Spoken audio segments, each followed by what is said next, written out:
Steve. How you doing, Sam? Good. How are you? Nice to see you, man. Doing well.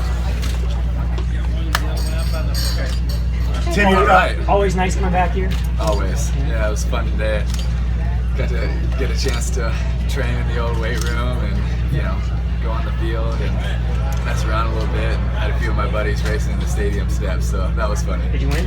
Oh, I didn't race them. I was watching and laughing. Did you consider racing? I considered it, but I didn't. Tim, you've been so high on Tennessee. How do you look at this game tomorrow with the balls and good? Well, I think Tennessee is a really good football team. I think if they would have closed out and really played a second half versus Oklahoma and played a little bit more free and to win, I think we would be talking about a top 15 football team. And because they weren't able to really finish out that game, I think that hurts a little bit from the national recognition, but I still think they have a lot of talent, and they're young talent. Florida is also very young as well. Everybody in Knoxville makes a big deal of the fact that Florida's beaten Tennessee 10 straight times. You were a part of those. Was there an edge to that when you were a player, and do you think that'll have any effect on Tennessee or Florida? Well, I think this game being in the swamp has an effect. I think for a young football team going on the road in a very hostile environment, I think that always has an effect on games. I think this was such a great rivalry for so long. I still think it can get back to where it was, but I think these games have to matter for it to be a really good rivalry. Why it was a good rivalry is because whoever won had such the inside track to winning the SEC, and especially the SEC East. And both these teams, they have to get back to where this game matters, and where they're not only competing for SEC championships, they're competing for national championships. And I think when that happens, that you'll see this rivalry is just as intense as it once was. Tim, you're not a player anymore, so you can look ahead to the next week. Ole Miss is coming in here, first time since '08. Florida better not look ahead, though. Yeah, well, you can. What do you remember about that game? I mean, it's so in Gator lore. Oh, get back to that game. Yeah. The 2008 game? Yeah.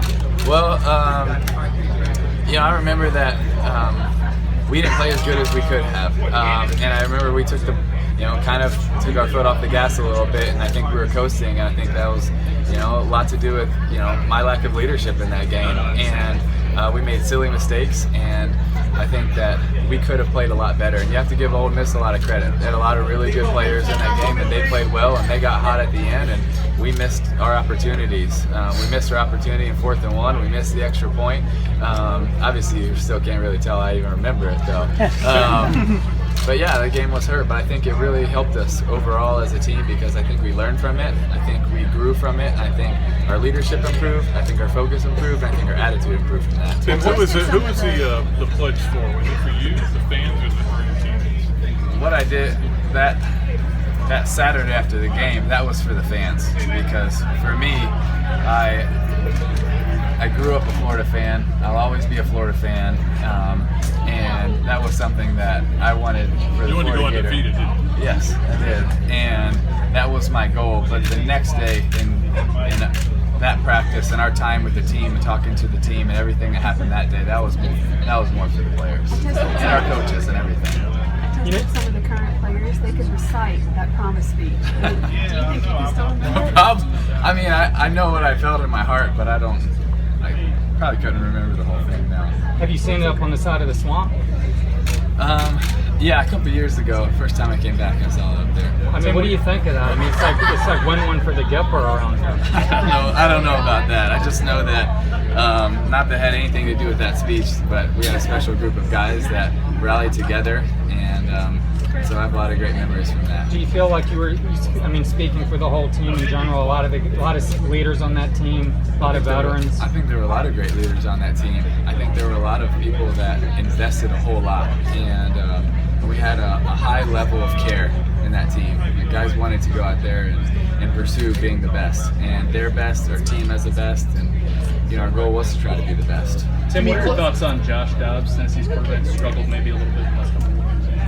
I think he's really talented. I had actually a chance to train with him this offseason in Knoxville, and I think he's done some things really well. I think being consistent, playing 4 quarters is huge, especially when you get into big games on the road in the swamp.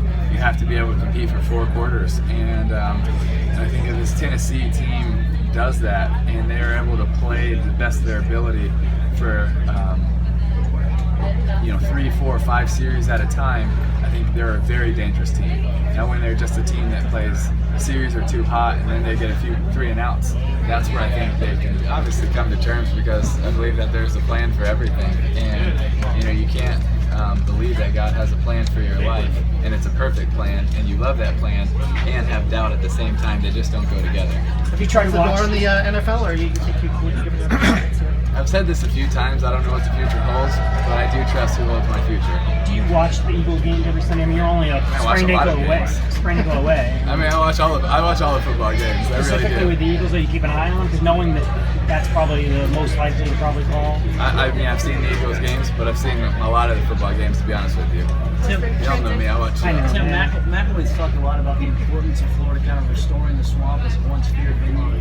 How important is that as they I think try to it's- regain national relevance? I think it's huge. I think you have to make the swamps a place that is intimidating, a place that people fear when they come into, a place that they don't want to just fear the players or the coaches or whatever the team brings, but it's the atmosphere. And sometimes it's when you come in here, it gets into the player's head before they even get here. And I think there's a few places like that, like Death Valley is like that.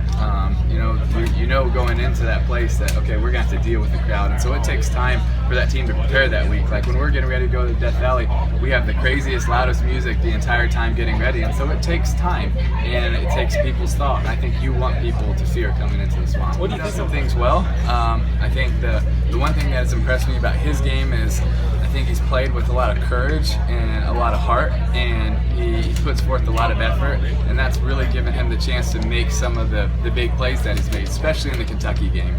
Fight when there's a screen, no one's open, he fights through it and runs for a couple. When he's able to break tackles, and I think it's going to really help when the offense is able to be a little bit more consistent and balanced in the running game, play action, drop back. But I think he's got a lot of talent, and I think he showed some signs that he could be very good. And Jim McElwain, what are just kind of your impressions the way he leads the program? And 2 weeks ago, he showed a lot of fire on the sideline. I'm sure you saw that. I think he's someone that's very passionate. I haven't, been able to get super close with him yet, or really get to know him too well. But I think he's someone that he has a track record of having a lot of success. I think he's done a pretty good job with his play calling, and I'm really excited to see what kind of happens in some of these big games that are coming up. Who needs this game more, Coach Jones or Jim McElwain? I think it's the University of Tennessee, because this is 3 years in a rebuilding process, and it's 3 games for the University of Florida.